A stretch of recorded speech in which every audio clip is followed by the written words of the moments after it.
పిత పుత్ర పవిత్రాత్మ నామమున ఆమేన్. ఈరోజు మార్చి 27వ తారీఖు. యోహాను సువార్త 10వ అధ్యాయము 31వ వచనము నుండి 42వ వచనం వరకు.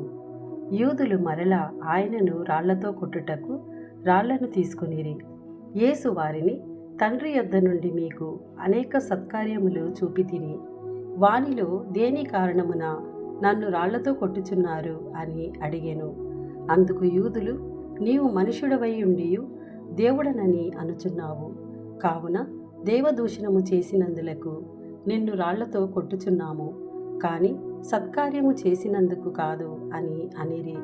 అందుకు యేసు వారితో ఇట్లనెను, మీరు దైవములని నేను చెప్పి తిని అని మీ ధర్మశాస్త్రమున వ్రాయపడి ఉండలేదా?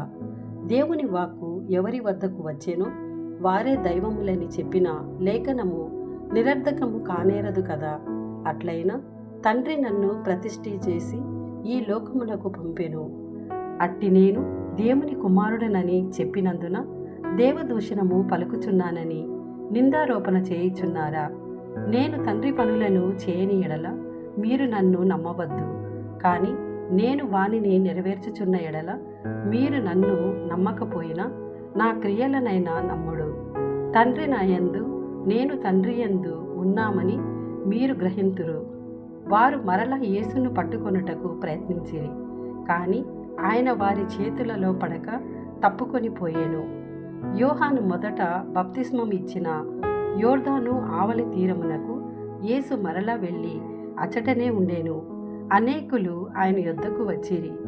యోహాను అద్భుత కార్యములు ఏమీ చేయలేదు, కానీ యేసును గురించి అతడు చెప్పినదంతయు యథార్థము అని వారు పలికిరి.